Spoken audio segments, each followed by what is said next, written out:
أعوذ بالله من الشيطان الرجيم بسم الله الرحمن الرحيم মুমিন ব্যক্তি অহংকার করতে পারে না। মুমিন ব্যক্তি মনে করে এই কথা যে আল্লাহ রাব্বুল আলামিন তিনি জিন্দাকে মৃত্যু করেন, মৃত্যুকে জিন্দা করেন। তিনি মরা গাছে ফুল ফুটাতে পারেন, সাগরকে নগর বানান, নগরকে সাগর বানাইয়া দেন। তিনি সব করতে পারেন, তার ক্ষমতা আছে। তিনি রাস্তার মানুষকে ধরে নিয়া দেশের মালিক বানিয়ে দিতে পারেন, প্রেসিডেন্ট বানিয়ে দিতে পারেন। আবার প্রেসিডেন্টকে ধরে ফাঁসির মঞ্চে ঝুলাইয়া দিতে পারেন।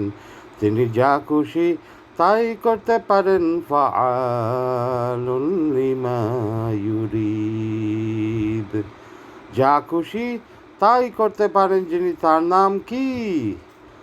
মহব্বতের সাথে বলেন, তার নাম কি?